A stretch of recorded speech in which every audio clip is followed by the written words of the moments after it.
नमस्कार साथियों, मैं हूं सन्मय प्रकाश और आप देख रहे हैं यूट्यूब चैनल सरकारी जॉब न्यूज़। और ये है सेकेंड वीक अप्रैल 2025 का current affairs. Weekly current affairs है, पूरे सप्ताह का एक ही जगह आपको कंटेंट मिल जाएगा। और इसे मैंने अलग अलग टॉपिक वाइज दिया है। जैसे सबसे पहले राजनीति, केंद्र जो फैसले, इन सब से रिलेटेड क्वेश्चन लेंगे, फिर बाकी अन्य टॉपिक्स लेंगे। ओके, तो शुरू करते हैं और पहला क्वेश्चन लेते हैं। इंपॉर्टेंट है, किस आतंकवादी हमलों का आरोपी तहव्वुर राणा या कहें तहव्वुर हुसैन राणा, वो यूएसए से प्रत्यर्पण के बाद अप्रैल 2025 में दिल्ली लाया गया? आंसर क्या होगा इसका? 26/11 आतंकवादी हमला जो कि 2008 में हुआ था। ठीक है, ये है तहव्वुर हुसैन राणा। 10 अप्रैल को भारत पहुंचाया है, यानी भारत लाया गया है। और एनआईए और जो आईबी की टीम है वो उससे पूछताछ कर रही है लगातार।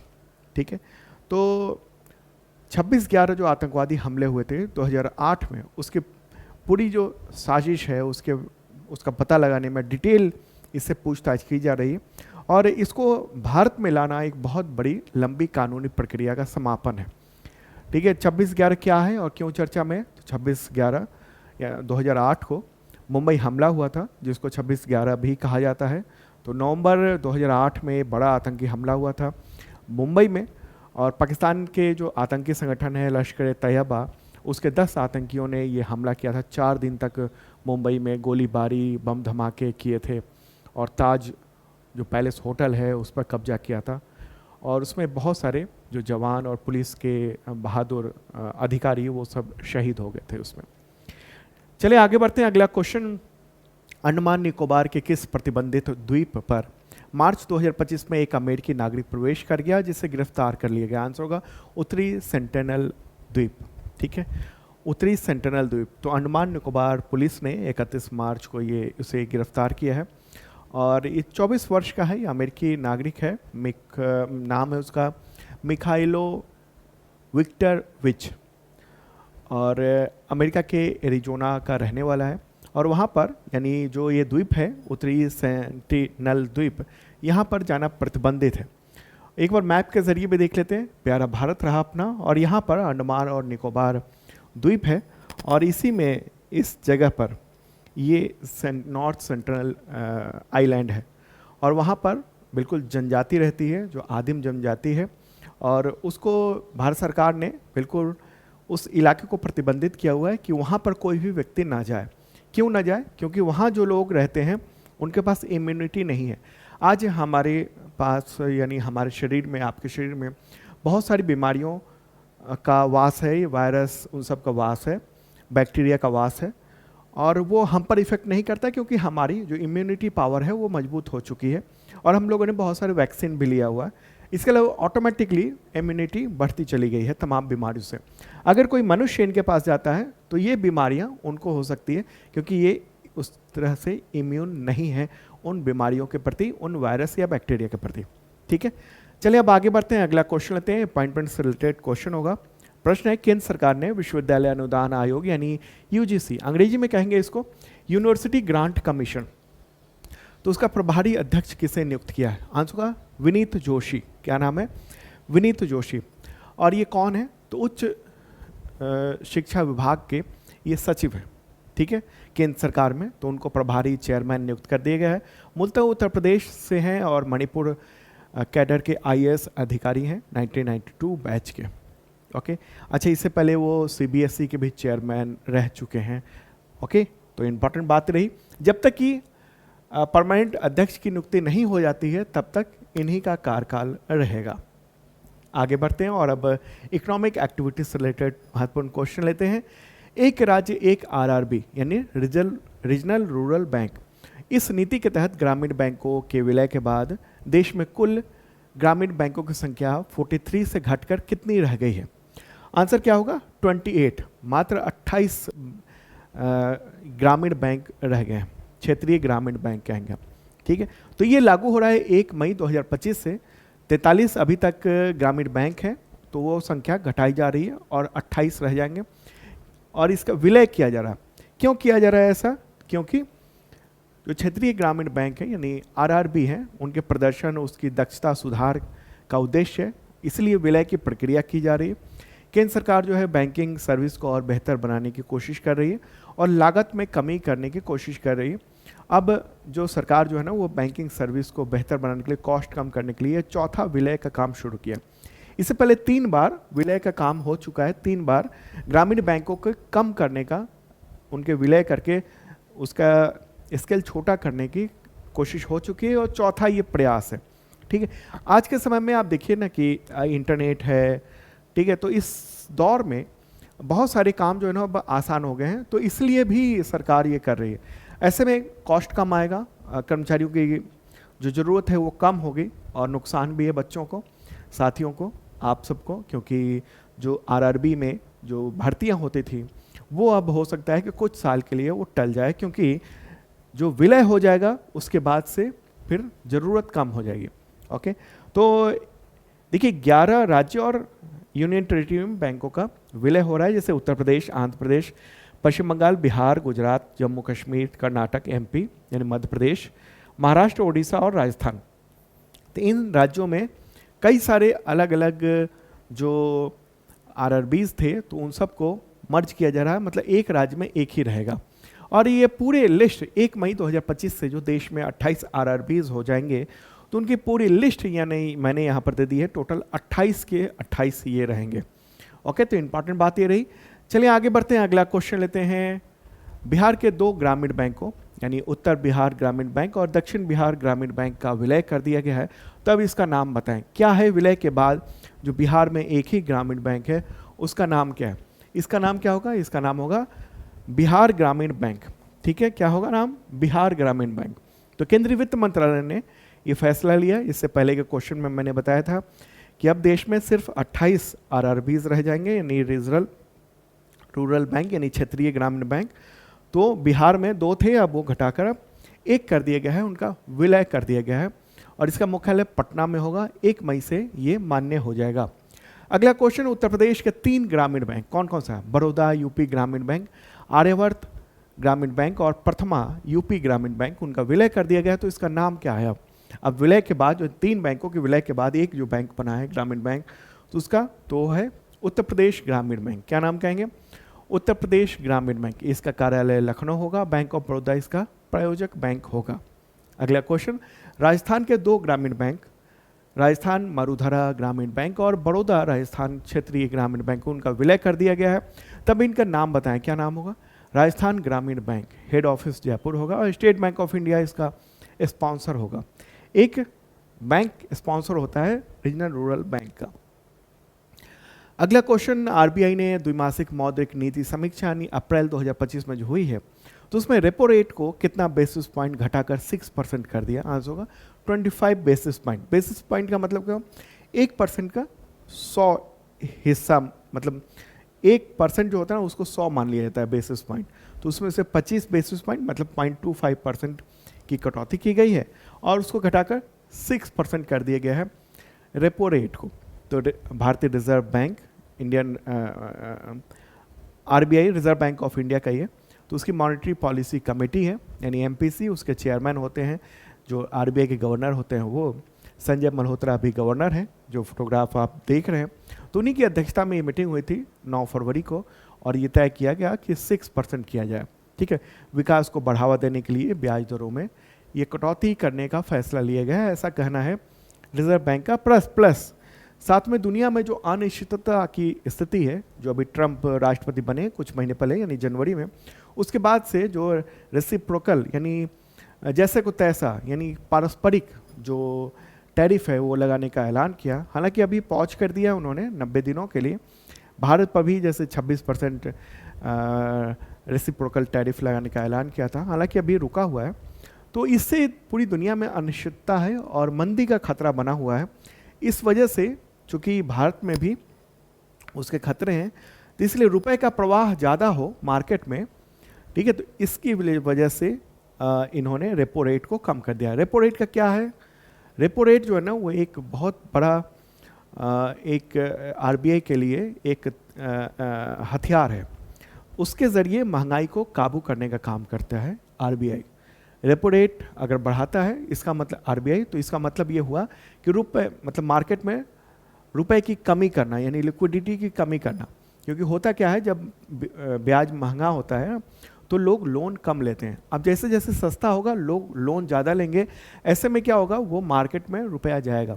मान लीजिए कि जैसे घर के लिए आपने लोन लिया, तो वो रकम कहाँ कहाँ जाएगी, आपसे केवल आपके पास तो नहीं जाएगी, आपसे निकल के वो बिल्डर के पास जाएगी, बिल्डर से निकल के वो सीमेंट उद्योग में जाएगा, जो नल बनाने वाले हैं, जो कारीगर हैं, जो कारपेंटर हैं, जो बढ़ई हैं, मतलब तमाम जो उससे जुड़े हुए लोग हैं, चाहे वो कुछ भी हो, चाहे वो बाइक ही क्यों न खरीद रहे हो, तो उससे रिलेटेड जो जो चीज़ें हैं, एक बाइक खरीदते हैं तो केवल एक कंपनी ही नहीं बनाती है, बल्कि उसके जुड़े हुए बहुत सारे लोग होते हैं, बाई प्रोडक्ट होते हैं। जैसे उसके सीट का कवर है, वो कंपनी नहीं बनाती बल्कि वो किसी से ऑर्डर करती है, तो उसको बनाने वाले कोई और होते हैं, वहाँ मजदूर काम करते हैं। तो इस तरीके से क्या होता है ना, जब ब्याज दर में कमी की जाती है तो इसका मतलब ये होता है कि मार्केट में लिक्विडिटी को बढ़ाया जा रहा है, और इसके ज़रिए वहाँ की अर्थव्यवस्था को, जो वहाँ लिक्विडिटी बढ़ाकर वहाँ की परचेजिंग पावर, इन सब को बढ़ाने की कोशिश की जा रही है।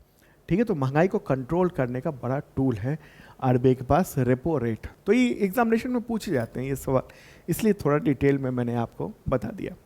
आगे बढ़ते हैं और अब इन्वायरमेंट से रिलेटेड महत्वपूर्ण क्वेश्चन लेते हैं। और हाँ, आप देख रहे हैं सेकेंड वीक अप्रैल 2025 का current affairs, weekly current affairs, और इसका पीडीएफ मिल जाएगा। पीडीएफ जो है ना वो शार्प लर्निंग ऐप पर मिलेगा। जिन लोगों ने मेंबरशिप लिया हुआ है या फिर बीपीएससी यूपीपीसीएस का बैच लिया हुआ है या कोई दूसरे बैच लिए हो, तो उनको पीडीएफ आसानी से मिल जाएगा, हिंदी और इंग्लिश दोनों लैंग्वेज। तो शार्प लर्निंग ऐप है, आप जाकर देखिएगा। वहाँ पर हमने आप लोगों की डिमांड पे वर्ल्ड हिस्ट्री का रिकॉर्डेड बैच भी वीओडी वो लॉन्च कर दिया है। आप लोगों की डिमांड थी। इंडियन ज्योग्राफी का पहले से चल रहा था। इसके अलावा करंट अफेयर्स का बैच है, आईएसपीसीएस मेंबरशिप है, दूसरा बेसिक मेंबरशिप है। बेसिक मेंबरशिप जो है ना एसएससी, रेलवे, टीचर, इन सब के लेवल का है। और भी तमाम कोर्सेज चल रहे हैं, जैसे यूपीएसआई का जो बैच है वो कल से शुरू हो रहा है। ठीक है, तो उसके डेमो क्लासेस शुरू हो जाएंगे, तो वो भी देख सकते हैं आप शार्प लर्निंग ऐप पर। शार्प लर्निंग ऐप आपको गूगल प्ले पर मिल जाएगा, या फिर आप इस वीडियो के डिस्क्रिप्शन में चेक कर लेना, वहाँ लिंक भी अवेलेबल है। तो पर्यावरण से रिलेटेड क्वेश्चन होगा, किस देश में स्थित ज्वालामुखी माउंट कनलाओन, क्या है कनलाओन, विस्फोट के साथ फट गया और इसकी राख आसमान में 4 किलोमीटर ऊपर तक पहुंच गई अप्रैल में? आंसर क्या होगा? फिलीपींस। क्या होगा आंसर? फिलीपींस। और एक बार मैप के जरिए देख लेते हैं, फिलीपींस को देखते हैं। इसको ये प्यारा भारत है अपना, और इधर हम पूरब की ओर चलेंगे तो यहाँ पर ये है फिलीपींस। ये प्रशांत महासागर क्षेत्र में द्वीपीय देश है, और उसी में इस जगह पर यहाँ जो देख रहे ना, इसी ये एक द्वीप है, उसका नाम है निग्रोस द्वीप। तो उसी द्वीप पर ये ज्वालामुखी है, और ज्वालामुखी का नाम क्या है इसका? कनलाओन, माउंट कनलाओन। तो ये देख रहे हैं आप जो वीडियो, ये 3D मैप है, जो ये उस वक्त का है, सैटेलाइट मैप है। तो इसके ज़रिए उस वक्त जब विस्फोट नहीं हुआ था उस वक्त का देख रहे हैं आप। अभी का नज़ारा देखिए, इस तरह से ये विस्फोट हुआ है किस तरीके से। ठीक है, ये उस वक्त का वीडियो बना दिया गया जब ये विस्फोट हुआ था, और राख 4 किलोमीटर ऊंची उठी है। ठीक है, इससे पहले दिसंबर 2024 में भी इसमें विस्फोट हुआ था। एक विमान जा रहा था उस वक्त वहाँ से, और ये जो नज़ारा है वो उसका वीडियो आप देख रहे हैं। तो फिलीपींस की बात कर रहे हैं, उसकी राजधानी मनीला है, प्रेसिडेंट हैं बोंग मार्कोस। यहाँ पर मुद्रा चलती है फिलिपिनो पेसो। चलिए आगे बढ़ते हैं। अब डिफेंस से रिलेटेड क्वेश्चन लेंगे। डीआरडीओ ने किस लेजर हथियार के जरिए ड्रोन को मार गिराने का सफल परीक्षण किया अप्रैल 2025 में? आंसर होगा DEW MK2A। ठीक है, DEW MK2A। तो ये है, इस सिस्टम को मैं दिखा देना चाहता हूँ। ये एक वीडियो है और उसके ज़रिए भी आप चीज़ों को देख सकते हैं। अभी तक ये सिस्टम केवल अमेरिका, चीन, इजराइल और रूस जैसे देशों के पास था। अब 5वां देश बन गया है ये। ठीक है, तो ये इम्पॉर्टेंट है, और इसके ज़रिए क्या है ना, लेज़र के ज़रिए, लेज़र बीम के ज़रिए एक ड्रोन को मार गिराया गया, और ऐसा शानदार ढंग से किया जा सकता है। ठीक है, महत्वपूर्ण तथ्य अगर हम देखेंगे, लेज़र हथियार का नाम क्या है? तो DEW MK2A। वैसे हम डिटेल में अगर कहेंगे, laser based directed energy weapon, DEW, directed energy weapon, ये सिस्टम है। लेजर की क्षमता क्या है? 30 किलोवाट है। ओके, परीक्षण कब हुआ? 13 अप्रैल को किया गया है।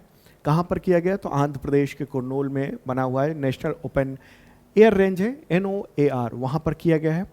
लेज़र हथियार की रेंज कितनी है, दूर तक कितनी है? तो 3 से 5 किलोमीटर दूर तक ये मार कर सकता है। किसने डेवलप किया? तो DRDO ने डेवलप किया है, high energy system centre DRDO का, इसका उसका चेस नाम से है। इसके अलावा कई और ऑर्गेनाइजेशन इसमें शामिल थे। तो ये शानदार ढंग से ये काम करता है, इसके लेज़र बीम निकलती है और दुश्मन को सफाया कर सकता है। और ख़ास बात है, इसके ज़रिए क्या होता है, ना तो आवाज़ होती है ना कुछ होता है, लेज़र बीम गया और ख़त्म। ठीक है, सामने वाले को पता भी नहीं चलता है कि कहाँ से लेज़र आया है, जब तक डिटेक्ट किया तब तक तो काम तमाम। और इसी के साथ भारत जो है 5वां ऐसा देश हो गया। ओके, DEW MK2 नाम है उसका, 3 से 5 किलोमीटर रेंज है। अमेरिका के पास हेलियोस डेम शेरॉड है। चीन के पास LW-30 साइलेंट हंटर है। इसराइल के पास आयरन बीम है। रूस के पास प्रेस वेट है। तो भारत के पास भी अब हो गया है, बहुत ही इंपॉर्टेंट, अच्छी बात है। अगला क्वेश्चन लेते हैं, केंद्र सरकार ने फ्रांस से कितने मरीन राफेल फाइटर जेट खरीदने की मंजूरी दी है? आंसर का 26 marine Rafale 26 marine Rafale fighter jet ये खरीदने की अनुमति मिल गई है। मरीन का मतलब क्या हो? मरीन का मतलब हुआ समुद्री, राफेल जेट। सर आमतौर पे जो अभी राफेल है या कोई फाइटर प्लेन होता है ना, तो उसको उतारने के लिए लंबी हवाई पट्टी की ज़रूरत पड़ती है, 1 किलोमीटर 2 किलोमीटर दूर तक का। ठीक है, क्योंकि रफ्तार इतनी ज़्यादा होती है तो आने में उसको दूर तक जाना होता है। लेकिन मरीन यानी इसको जो स्थापित किया जाएगा वो किस पर? जो बड़े जो जहाज हैं, यानी जो भारत के पास जैसे कि अपने पास जो INS विक्रांत है, युद्धपोत है, जिस पर तमाम जो मरीन जेट्स है वो तैनात किए जाएंगे। ठीक है, तो वहाँ पर क्या है, हवाई पट्टी कम है, तो उस पर उतरने के लायक जो विमान है, जो फाइटर जेट है, वो वाला ये है। ठीक है, तो 26 राफेल ही खरीदा जा रहा है और इसको INS विक्रांत पर तैनात किया जाएगा। उम्मीद ये है कि अगले साल तक ये भारत में इसकी खेप पहुंच जाएगी। अगला क्वेश्चन लेंगे और स्पोर्ट्स रिलेटेड क्वेश्चन होगा। और प्रश्न यहाँ पर देख रहे हैं हम लोग, IPL इतिहास में सबसे ज़्यादा 1000 चौके लगाने वाले पहले खिलाड़ी कौन बन गए हैं? 1000 चौके, आंसर क्या होगा इसका? विराट कोहली। 10 अप्रैल को उन्होंने दिल्ली कैपिटल्स के खिलाफ ये शानदार मुकाम हासिल किया है। ठीक है, सबसे ज़्यादा 1000 चौके, 1004 रन। ठीक है, तो इन्होंने कर लिया है। उसका शिखर धवन है, फिर डेविड वार्नर है, फिर रोहित शर्मा का नंबर आता है। अगला क्वेश्चन, T20 में 13,000 रन का आंकड़ा पार करने वाले पहले भारतीय बल्लेबाज कौन है? वो भी विराट कोहली हैं। ठीक है, और ये मुकाम उन्होंने अप्रैल में ही पार किया है IPL के दौरान। ठीक है, और सर्वाधिक रन बनाने वाले अगर देखेंगे हम कौन कौन है, T20 में अगर हम बात करेंगे, यहाँ पर पहले भारतीय बल्लेबाज की बात हो रही है। ठीक है, अगर दुनिया में देखेंगे T20 में तो नंबर 1 पर क्रिस गेल है, 14,562 रन, फिर एलेक्स हेल्स हैं, शोएब मलिक हैं, फिर किरीन पोलार्ड हैं, फिर विराट कोहली हैं। हालांकि धीरे धीरे आगे बढ़ते जाएंगे विराट कोहली। दुनिया की बात हो रही है और ये भारत में नंबर 1 विराट कोहली। अगला क्वेश्चन, फीफा महिला वर्ल्ड कप 2031 और 2035 उसके लिए क्रमशः मेजबानी किस देश को मिली है? आंसर का USA और यूनाइटेड किंगडम। ठीक है, 2 देश। तो USA को मिल गया 2031 के लिए और 2035 के लिए यूनाइटेड किंगडम उसको मिल गया। ठीक है, तो फीफा ने ये ऐलान कर दिया है। अब आगे बढ़ते हैं और अवार्ड्स से रिलेटेड महत्वपूर्ण क्वेश्चन। इंटरनेशनल बुकर प्राइज 2025 के लिए नामांकित होने वाले पहले कन्नड़ लेखक का नाम बताएं। आंसर का बानू मुश्ताक। क्या नाम है? बानू मुश्ताक। और कर्नाटक की लेखिका हैं, कार्यकर्ता हैं, वकील भी हैं। ठीक है, तो ये नामांकित हुई है, मतलब क्या हुआ, अभी नॉमिनेट किया गया है, अभी अवार्ड इनको विजेता नहीं है ये। आप देखिए कि टोटल 6 बुक होती हैं हर बार, तो 6 नॉवल को सिलेक्ट किया गया है, नॉमिनेट किया गया है और उनमें से एक को इंटरनेशनल बुकर प्राइज दिया जाएगा। तो इनको किस बुक के लिए शॉर्टलिस्ट किया गया है? तो हार्ट लैम्प। क्या है? Heart lamp. और इस बुक का ट्रांसलेशन किसने किया? देखिए इंटरनेशनल बुकर प्राइज जो है ना, वो किसी भी भाषा में प्रकाशित पुस्तक के अंग्रेजी ट्रांसलेशन के लिए मिलता है। ठीक है, दोनों को मिलता है, मतलब अंग्रेजी ट्रांसलेशन और साथ में उस बुक को भी उस भाषा में। जबकि बुकर प्राइज जो होता है ना, वो केवल अंग्रेजी भाषा में ही प्रकाशित को मिलता है। तो इंटरनेशनल बुकर प्राइज ये जो है किसमें है? आपको कन्नड़ में लिखा हुआ है और उसके लेखक है बानू मुश्ताक। हार्ट लैम्प जो है ना, वो बुक का नाम है। और इसका जो ट्रांसलेशन है वो किसने किया है? अगर हम बात करेंगे इसका ट्रांसलेशन किसने किया है, ट्रांसलेटर का नाम क्या है? ट्रांसलेटर का नाम है दीपा भास्ती। क्या नाम है? दीपा भास्ती। और अन्य जो बुक है वो ये सब रहे जो नॉमिनेट किए गए हैं। अगला क्वेश्चन लेते हैं, किस यूरोपीय देश की यूनिवर्सिटी ने राष्ट्रपति द्रौपदी मुर्मू को अप्रैल 2025 में डॉक्टरेट की मानद उपाधि प्रदान की है? आंसर क्या होगा इसका? स्लोवाकिया। ठीक है, क्या है? स्लोवाकिया। ये किस यूरोपीय देश का है? क्योंकि कुछ और देश ने भी ये अवार्ड दिया हुआ है, डॉक्टरेट की उपाधि दी हुई है उस देश की यूनिवर्सिटी ने। तो यूरोप का एक देश है उसका, तो वो होगा इसका आंसर स्लोवाकिया। अप्रैल में ये अवार्ड दिया गया है स्लोवाकिया।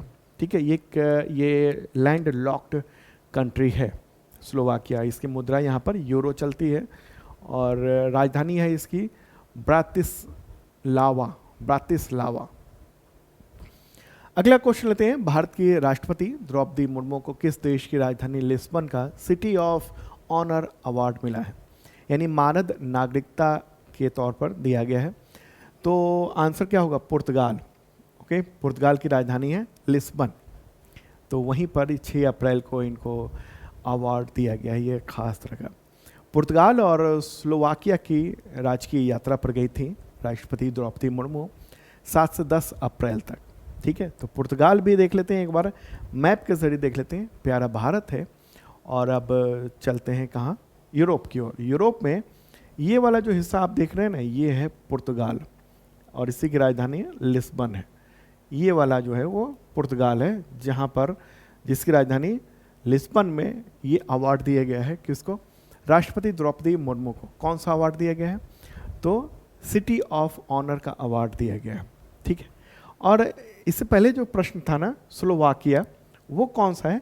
वो देश ये वाला है स्लोवाकिया। यहाँ पर ये लैंड लॉक्ड कंट्री देख रहे हैं ना, ये है स्लोवाकिया, जिसकी अभी हम इससे पहले चर्चा कर रहे थे, जो वहाँ की यूनिवर्सिटी ने इनको डॉक्टरेट की उपाधि दी है।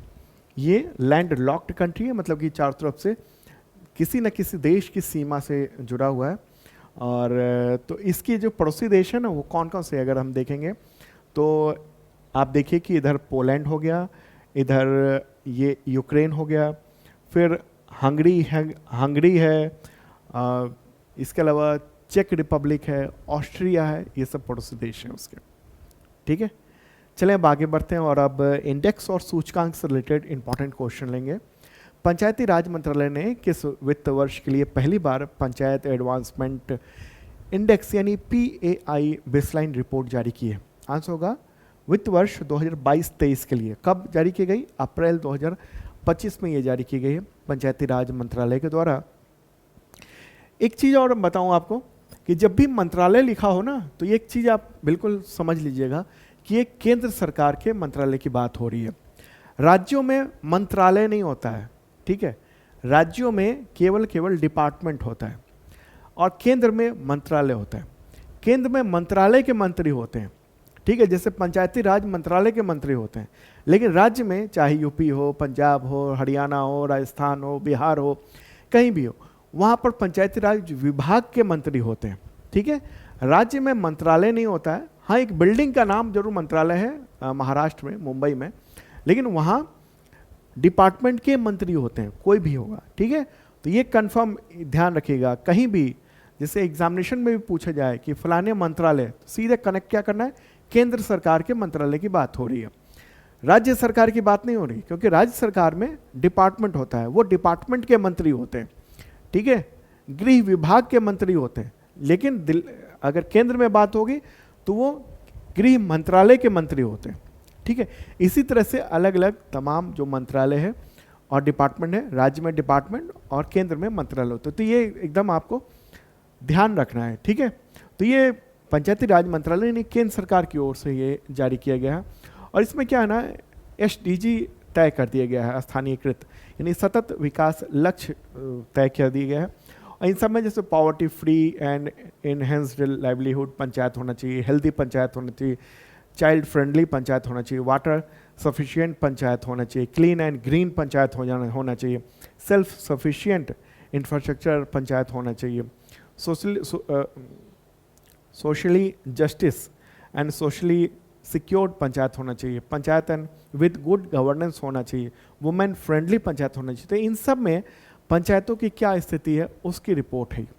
इससे रिलेटेड अगला क्वेश्चन लेते हैं। वित्त वर्ष 2022-23 के लिए जारी पंचायत एडवांसमेंट इंडेक्स यानी PAI के अनुसार सबसे ज़्यादा ग्राम पंचायतों और बेहतर परफॉर्मेंस के मामले में अग्रणी राज्य कौन सा है? आंसर का गुजरात, ठीक है, गुजरात। और इसकी लिस्ट भी मैं एक बार दिखा देना चाहता हूँ।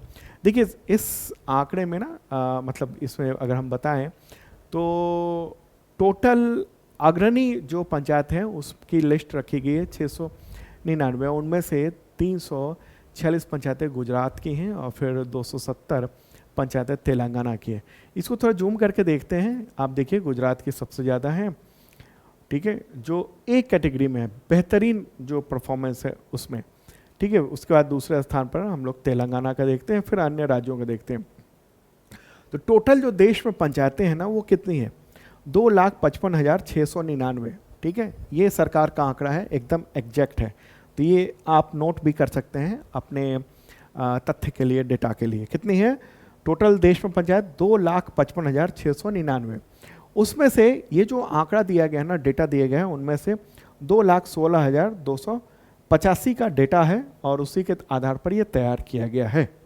ओके, चलिए अब आगे बढ़ते हैं। और दोस्तों पसंद आ रहा हो ना तो एक लाइक बटन दबा दीजिए, और जिन लोगों ने अब तक इस चैनल को सब्सक्राइब नहीं किया है उनसे अपील है ज़रूर करें। और बेल आइकन जो है ना उस पर ऑल का बटन आता है, उस पर क्लिक करेंगे तो ऑल वाला बटन दबाएंगे तो तमाम नोटिफिकेशन आपको मिल सकेंगे टाइमली, ठीक है। और हाँ, कल से यानी 21 अप्रैल से हम लोग UPSI का भी बैच शुरू कर रहे हैं, तो देखिएगा ज़रूर। उसके कुछ कई सारे क्लासेस डेमो के तौर पर YouTube पे भी चलेंगे, और ऐप पर जिन लोगों ने बैच लिया हुआ वहाँ तो चलेगा ही कुछ दिनों के लिए, फिर टोटल बैच जो है ना वो YouTube पे ही चला करेगा। अगला क्वेश्चन लेते हैं। अमेरिकी वैज्ञानिकों ने 13,000 साल पहले विलुप्त हो चुके भेड़िए की किस प्रजाति को पुनर्जीवित किया? आंसर क्या होगा?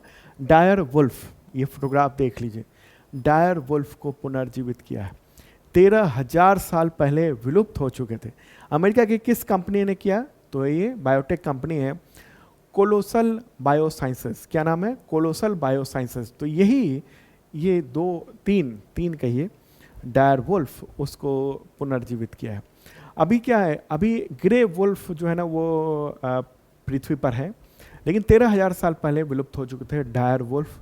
तो उनके 3 बच्चों को जन्म दिया गया है और इसको जेनेटिक इंजीनियरिंग के ज़रिए किया गया, ठीक है। जेनेटिक इंजीनियरिंग के ज़रिए सरोगेट कुतिया के ज़रिए इसको पैदा करवाया गया है। और इसके लिए क्या किया गया? इसके लिए 74,000 साल पहले का डायर वुल्फ की खोपड़ी से DNA निकाला गया, फिर एक और DNA और भी DNA निकाला गया 13,000 साल पहले के कंकाल एक गुफा में मिला था, उससे DNA निकाला गया, फिर उसकी इंजीनियरिंग की गई और फिर उसको बनाते हुए करते हुए और फिर जो है ना वो ये जन्म दिया गया है। तो कमाल कर दिया है वैज्ञानिकों ने।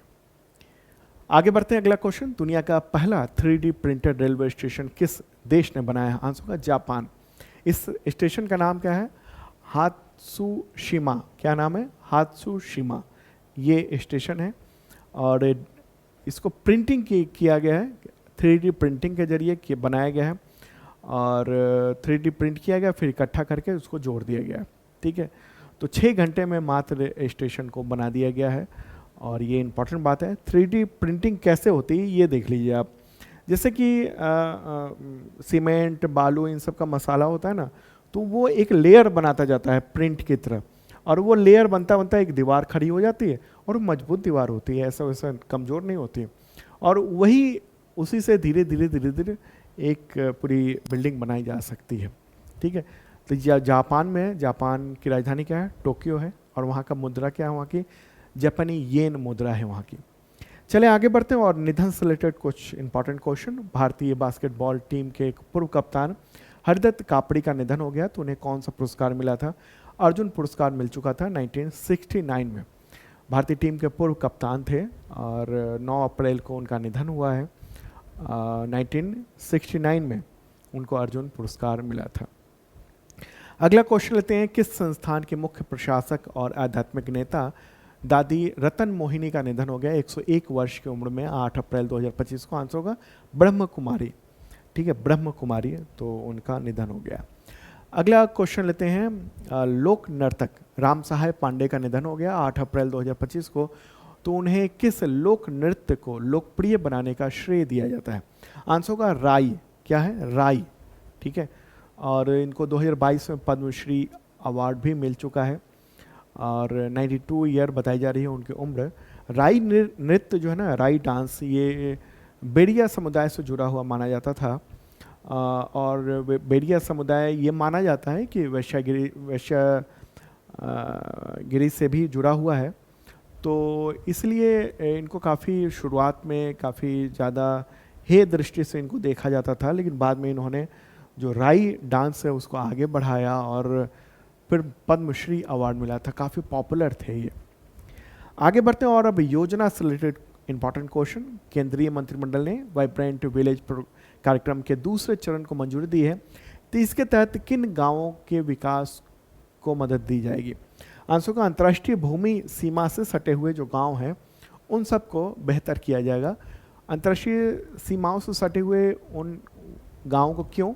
क्योंकि वहाँ पर जो है ना धीरे धीरे क्या हो रही है कि आबादी वहाँ से शहरों की ओर आ रही है, तो गांव जो है ना, जो सीमावर्ती गांव हैं वो सब खाली हो रहे थे, तो इसलिए वहाँ पर तमाम जो सुविधाएं हैं, सड़कें हैं, पुल हैं, नाले हैं, निर्माण है, इंफ्रास्ट्रक्चर यानी इंटरनेट है, ठीक है, तमाम सुविधाएं, यहाँ तक कि रोजगार की भी सुविधा वहाँ पर दी जाए ताकि वो गांव वहीं रहें। गांव अगर बसे रहते हैं तो इससे क्या है, वो हमारे प्रोटेक्ट करने का काम करता है वो सीमा पर।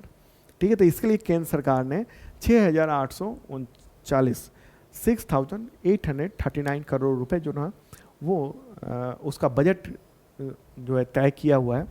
और ये खास तौर पर जो चीन और जो पाकिस्तान से रिलेटेड जो सीमा है, ठीक है, इस तरफ इस इलाके में, और फिर इस इलाके में, यहाँ पर इन इलाकों पर, ठीक है, यहाँ पर इस इलाके पर, ये इधर और इस तरफ यहाँ पर, इन सब जगहों पर ये वहाँ बेहतर काम किया जा रहा है, गाँवों को ठीक किया जा रहा है। क्योंकि इधर वाला जो इलाका है वो तो क्या POK पाक ऑक्युपाइड कश्मीर है, और इधर वाला इलाका चीन के कब्जे में। जहाँ जहाँ इलाके हैं तो उन इलाकों में गाँवों को और बेहतर करने का काम किया जा रहा है। चलिए अब आगे बढ़ते हैं और विदेश से रिलेटेड इंपॉर्टेंट क्वेश्चन लेते हैं। भारत और UAE यानी यूनाइटेड अरब अमीराट्स ने किस शहर में IIM अहमदाबाद और Indian institute of foreign trade यानी IIFT का पहला विदेशी कैंपस खोलने का निर्णय लिया? आंसर होगा दुबई। दुबई में ये स्थापित किया जाएगा और ये फैसला हुआ है। दुबई के जो क्राउन प्रिंस हैं शेख हमदान बिन मोहम्मद बिन राशिद अल मखतूम, तो उन्होंने 8 अप्रैल को दिल्ली में यात्रा की और उसी दौरान प्रधानमंत्री नरेंद्र मोदी, रक्षा मंत्री राजनाथ सिंह, इन सबसे मुलाकात की थी और इसी के दौरान ये सब फैसले किए गए हैं, इंपॉर्टेंट ये फैसले किए गए। एक बार मैप के ज़रिए देख लेते हैं UAE को, ठीक है, यूनाइटेड अरब एमिरेट्स को देख लेते हैं। ओके, तो ये प्यारा भारत है इधर, और यहाँ ये देख रहे हैं आप पश्चिम एशिया में यूनाइटेड अरब अमीराट्स। इसकी राजधानी क्या है? आबू धाबी है।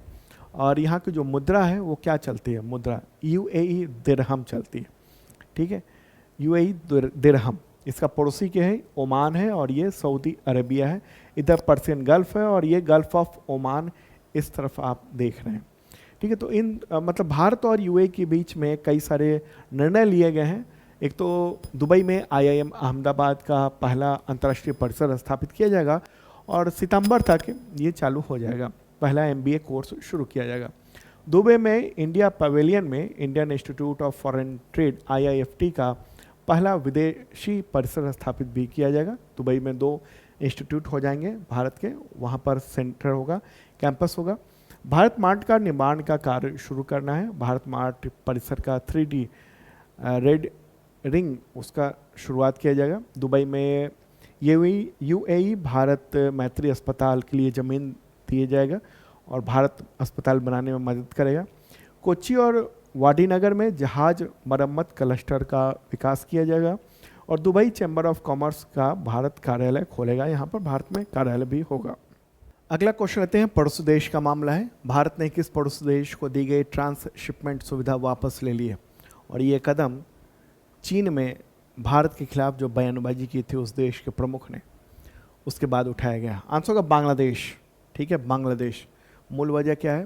देखिए, बांग्लादेश को जो दी जा रही थी एक खास सुविधा, ट्रांसशिपमेंट सुविधा, मतलब क्या हुआ? माल ट्रांसफ़र फैसिलिटी। तो ये केंद्रीय अप्रत्यक्ष कर और सीमा शुल्क बोर्ड, उसी ने ये फैसला किया है। तो 8 अप्रैल को ये ऑर्डर जारी किया है।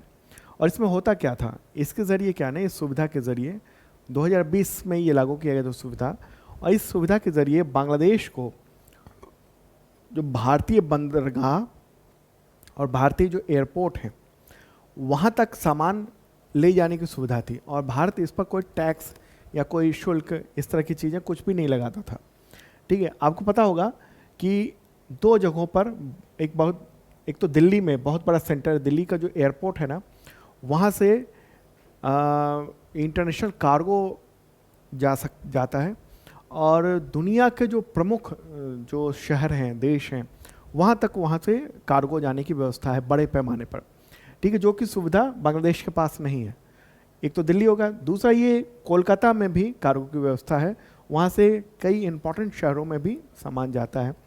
तो ये बांग्लादेश क्या करता था ना, नेपाल, भूटान, इन सब को सामान भेजने के लिए लैंड रूट का इस्तेमाल करता था भारत के, और प्लस अपना सामान भेजने के लिए ये लैंड रूट के ज़रिए एक तो यहाँ एयरपोर्ट भेज दिया, दूसरा यहाँ से ट्रकों के जरिए दिल्ली एयरपोर्ट पर, और दिल्ली से फिर अलग अलग देशों में सामान भेज दिया करता था। तो इसके जो इंडस्ट्री है ना वो फल फूल रही थी। ओके, इससे क्या हो रहा था? इससे सस्ते में सामान दुनिया के अलग अलग जगहों पर पहुंच रहा था, खासतौर पर टेक्सटाइल हो गया, इसके अलावा बहुत सारे सामान हैं। और इसके पास ऐसी व्यवस्था नहीं है कि ये दुनिया, अपने पास कार्गो फैसिलिटी नहीं है कि दुनिया तक अपना सामान सीधे भेज सके।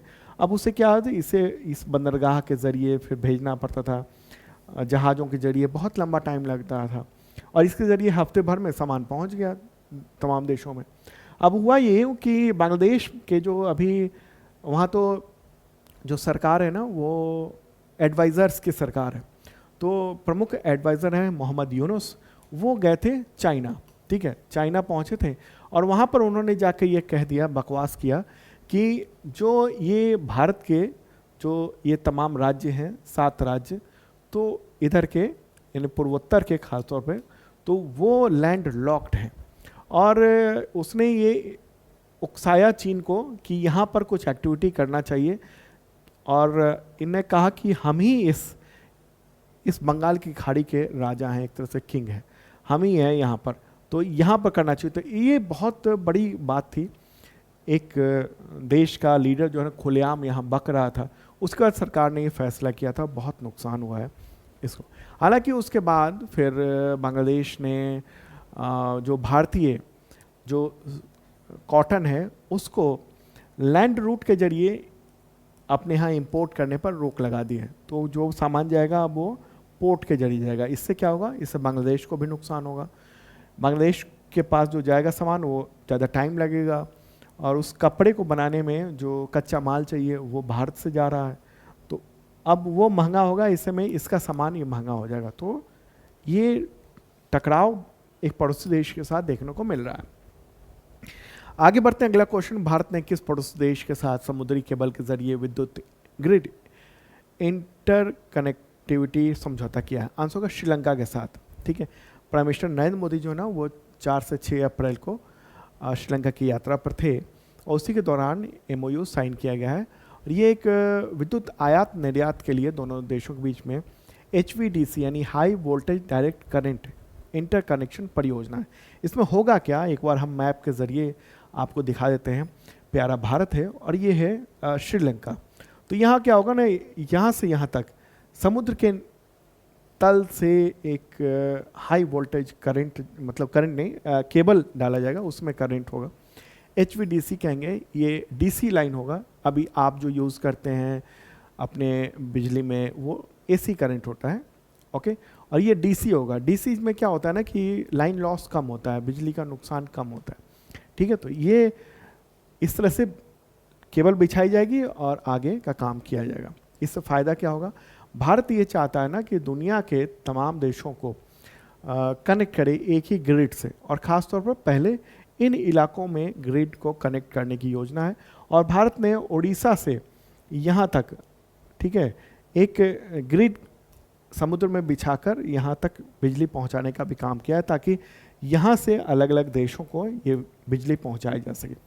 वन वर्ल्ड वन ग्रिड जो प्रोजेक्ट है ना, वो यही है इंटरनेशनल सोलर अलायंस का, कि दुनिया में कहीं दिन है कहीं रात है, तो दुनिया को एक ग्रिड से कनेक्ट कर दिया जाए, ताकि कहीं दिन है तो वहाँ से सोलर एनर्जी बिजली हम भारत में ले लें और भारत से हम दूसरे देश को भेज सके जब वहाँ रात हो रही हो और भारत में दिन हो रहा हो। तो ठीक है, तो ये है इंपॉर्टेंट बात। चलिए आगे बढ़ते हैं और अगला क्वेश्चन लेंगे हम लोग। प्राइम मिनिस्टर नरेंद्र मोदी की श्रीलंका यात्रा के दौरान अप्रैल 2025 में कितने समझौते पर सिग्नेचर किए गए? आंसर का 7 टोटल समझौते हैं, उस पर सिग्नेचर किए गए हैं। और ये कौन कौन से समझौते हैं वो भी आप देख लीजिए। विद्युत आयात निर्यात के लिए HVDC इंटरकनेक्शन परियोजना, जनसंख्या स्तर पर डिजिटल बदलावों को सहयोग करना, तिनकोमाली को ऊर्जा केंद्र के रूप में विकसित करने में सहयोग, और इसमें UAE भी सपोर्ट कर रहा है, फंडिंग कर रहा है। डिफेंस कॉपरेशन की बात हुई है, एक शानदार बात है। पूर्वी प्रांत के लिए बहुक्षेत्रीय अनुदान सहायता भारत अनुदान देगा। स्वास्थ्य एवं चिकित्सा क्षेत्र में सहयोग भारत करने वाला है। और भारतीय फार्माकोपिया आयोग और राष्ट्रीय औषधि नियामक प्राधिकरण श्रीलंका के बीच में फार्माकोपिया सहयोग, यानी जो दवाएं बनाने का जो फार्मूला है और इसके अलावा जो उसकी शुद्धता है उस पर ध्यान रखने की बात होगी। चलिए आगे बढ़ते हैं और अगला क्वेश्चन लेते हैं ऐतिहासिक स्थल से रिलेटेड। और दोस्तों पसंद आ रहा हो तो शेयर करिएगा अपने दोस्तों को। क्वेश्चन होगा, दुनिया का सबसे पुराना जीवित वृक्ष जया श्री महाबोधि वृक्ष किस देश और उसके शहर में स्थित है, जहां अप्रैल 2025 में प्राइम मिनिस्टर नरेंद्र मोदी ने यात्रा की? आंसर क्या होगा, श्रीलंका के अनुराधापुरा में, ठीक है। आप कहेंगे भारत के गया में, तो भारत के गया में जो है ना वो बोधि वृक्ष है, ठीक है। अगर सवाल हो जया श्री महाबोधि वृक्ष, तो वो है श्रीलंका के अनुराधापुरा में। और इसको जो है ना दुनिया का सबसे पुराना जीवित वृक्ष के तौर पर मान्यता दी गई है। तो प्राइम मिनिस्टर नरेंद्र मोदी 6 अप्रैल को यहाँ पर गए थे अनुराधापुरा में, और ये श्रीलंका में इस जगह पर स्थित है। और वहीं पर उन्होंने पूजा अर्चना की जया श्री महाबोधि वृक्ष पर, ठीक है। माना जाता है कि ये जो वृक्ष है ना वो गया में जो गौतम बुद्ध ने जो ज्ञान प्राप्त किया था, बोधि वृक्ष, तो उसी की शाखा से उगा हुआ है। और इस शाखा को मौर्य शासक अशोक की पुत्री और बौद्ध भिक्षुणों संघमित्रा जो है श्रीलंका ले गई थी, और वहाँ पर ये पौधा जो है वो अभी तक है। अब इतने साल से कैसे, जो पीपल है उसके जड़ें अपने आप आती हैं, और ये माना जाता है कि उसी से ये वृक्ष जो है ना वो कई रूप में बदलता हुआ, मतलब एक पेड़ जो है ना वो उसकी ये इस तरह से निकलती हैं और यहाँ पर एक इसकी जड़ें आ जाती हैं, फिर ये पौधा इस तरह से आ जाता है, तो ये वही पेड़ जो है वो, ठीक है। और जो बोधि वृक्ष का अभी जो वहाँ गया में है ना, उसको माना जाता है कि वदंतियाँ हैं कि उसको नष्ट कर दिया गया था, फिर हालांकि वहीं से फिर से जो पेड़ उगा पीपल का पेड़, तो वो जिसको गया में बोधि वृक्ष अभी कहा जाता है। अगला क्वेश्चन लेंगे, किस राज्य सरकार ने तिघराना और मिताथल गांवों में स्थित 2 हड़प्पा सभ्यता स्थलों को संरक्षित पुरातात्विक स्थल और स्मारक घोषित किया है? आंसर होगा हरियाणा। हरियाणा सरकार ने ये भिवानी जिला में स्थित है 2 पुरानी जो हड़प्पा सभ्यता की है, करीब 4400 साल पुरानी है, 4400 साल पुरानी। तो उसको ये घोषित किया हुआ है। ठीक है, हरियाणा की बात कर रहे हैं, एक बार मैप में भी देख लीजिए, हरियाणा ये है और वहाँ के मुख्यमंत्री हैं नायब सिंह सैनी, राजधानी चंडीगढ़ है। अब बात करते हैं कुछ जीआई टैग से रिलेटेड। किस राज्य की मिठाई नोलेन गुरेर संदेश को जीआई टैग दिया गया? आंसर होगा पश्चिम बंगाल के। ठीक है, अगला क्वेश्चन लेते हैं। हाँ, क्वेश्चन का आंसर भी सामने ही है। किस राज्य के बारुईपुर अमरूद को भौगोलिक संकेत यानी जीआई टैग दिया गया? आंसर होगा पश्चिम बंगाल ही है इसका आंसर। अगला क्वेश्चन, किस राज्य के कमर पुकुर का सफ़ेद यानी सफ़ेद बॉन्ड है तो उसको जीआई टैग दिया गया? आंसर होगा पश्चिम बंगाल। ये खास तरह की मिठाई है। अगला क्वेश्चन, किस राज्य की मिठाई छाना बोरा को भौगोलिक संकेतक दिया गया जीआई टैग? इसका भी आंसर होगा पश्चिम बंगाल। ये मुर्शिदाबाद की प्रसिद्ध मिठाई है। अगला क्वेश्चन, किस राज्य के मोतीचूर लड्डू को जीआई टैग दिया गया? आंसर होगा पश्चिम बंगाल। ठीक है, ये बांकुड़ा जिला है, उसके विष्णुपुर में ये खास तरह की मिठाई मिलती है। अगला क्वेश्चन, किस राज्य के राधुनी पागल चावल को जीआई टैग दिया गया? आंसर होगा पश्चिम बंगाल। ठीक है, पश्चिम बंगाल। अगला क्वेश्चन, किस राज्य के निस्तारी रेशम धागा को जीआई टैग दिया गया? आंसर होगा पश्चिम बंगाल। ये पश्चिम बंगाल के मालदा जिले में ये धागा बनता है। अगला क्वेश्चन, किस राज्य के नवसारी के अमल साध चीकू को जीआई टैग दिया गया? आंसर होगा गुजरात। ठीक है, गुजरात का ये है। ओके, चलिए अब आगे बढ़ते हैं और अब इस वीडियो के आखिरी हिस्से में पहुंच चुके हैं। दिवस से रिलेटेड क्वेश्चन है। मानव अंतरिक्ष उड़ान का अंतर्राष्ट्रीय दिवस कब मनाया जाता है? तो 12 अप्रैल को मनाया जाता है। क्यों? क्योंकि इसी दिन सोवियत नागरिक यूरी गागरिन ने उड़ान भरी थी अंतरिक्ष की, 12 अप्रैल 1961 को। अगला क्वेश्चन, विश्व चगास रोग दिवस कब मनाया जाता है? तो वह है 14 अप्रैल को।